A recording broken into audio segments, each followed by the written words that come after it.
I'm going to hand over now to Catherine Blaiklock, who is a founder of the Brexit Party. And Catherine's going to give her views on the current situation and also how it may relate to the Brexit Party going forward if certain eventualities come to pass. Catherine, over to you. Thank you.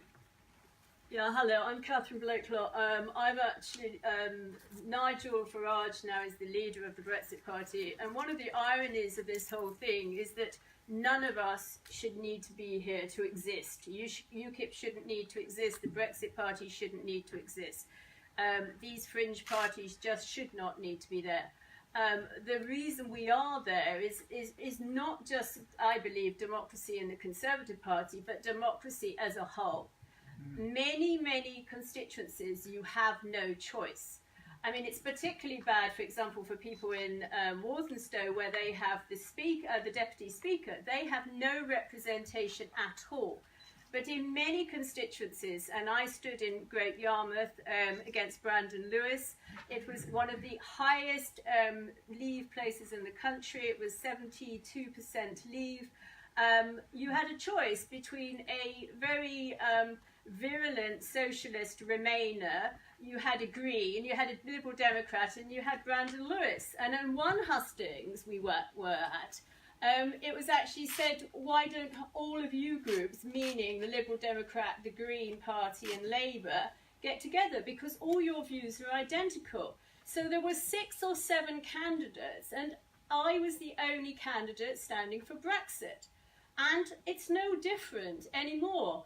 And this is a fundamental problem. I mean, we have this issue as well with you know, we have a first past the post. First past the post is fine, as long as it's for parliamentary seats. Why don't we rerun Kensington and Chelsea about 6 times until they make the right result?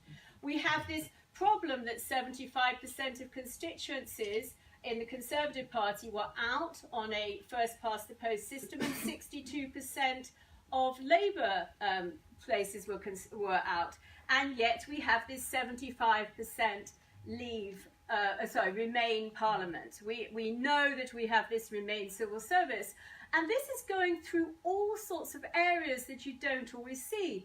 Let's take the petition. This was used in the European Parliament by Juncker, saying that there were 6 million signatures and that they should be represented. Well, we know that there were people from Western Sahara. We know that Nigel Farage's name appeared 700 times. We know that, that people had signed up as Juncker and everybody else. So it just is how many people you would like to pay to fake emails.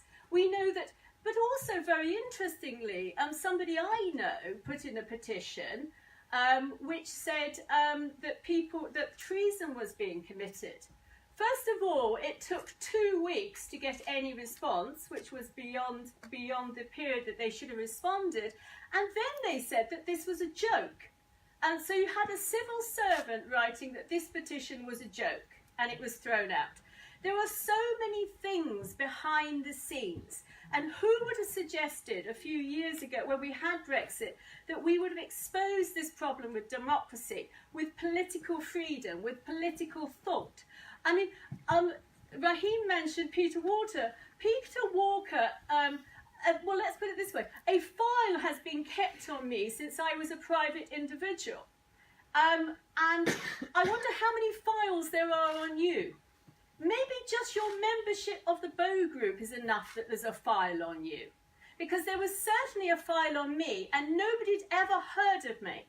And what everybody fails to mention, I mean, the first expose that Peter Walker did on me was that I'd written a blog, a very innocent blog, about single mothers in Jamaica. Well, my husband is Jamaican. They failed at any point to mention that my husband is Jamaican, and I'd written about testosterone, which is a well-known fact that black men have higher levels of testosterone. But this became a big article in The Guardian.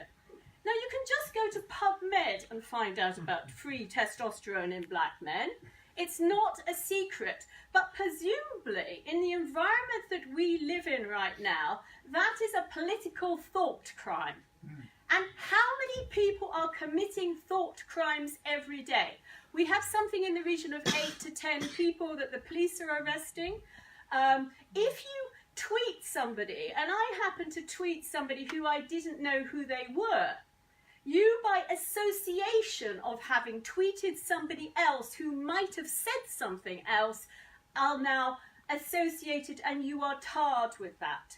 I mean, we are at ridiculous proportions. So somebody can write an email directly to me saying that I'm X, Y, and Z with a pile of expletives, and that this, that, and the other should happen to me, and that's fine. But for me to say something, and by the way, I've got 2 brown children as well, and they're from my first husband, who's Nepalese. So I did, yes, and also in addition to that, I raised 100,000 for the Nepal earthquake, okay?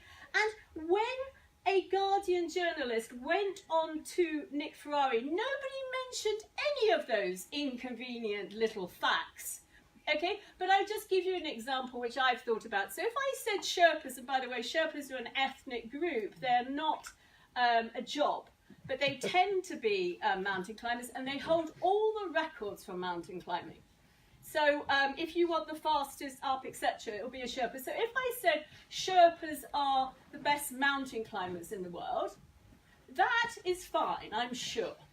But if I said Sherpas have a serious alcohol problem, which they do, because they don't smoke and they don't take drugs and they live at very high altitude, I'm sure that would be a racist comment.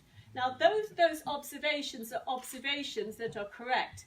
My biggest issue with what Brexit has done is about freedom of speech, about democracy, and about this effectively police state that we're starting to live in, and that terrifies me.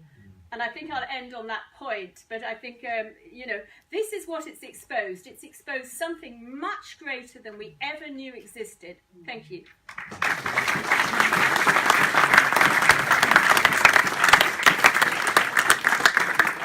Mr. Walker is well known to several members of the panel, but I find the whole Guardian thing particularly bizarre, given that I personally witnessed the Guardian consulting Raheem in the United States on several occasions last week. So apparently, last week they took me to lunch. Right. So apparently, it's fine for them to consult Raheem and listen to his views. But can I just say one other point about the Guardian? If you talk to the northern reporters and the younger reporters who come from the north, and I know what goes on in Great Yarmouth, and we're going to hear a little bit more about the social conditions in certain places that call Brexit. Some of them understand those conditions. It's this London liberal bit that's so different from the original terms of what the Guardian was, which is a northern newspaper.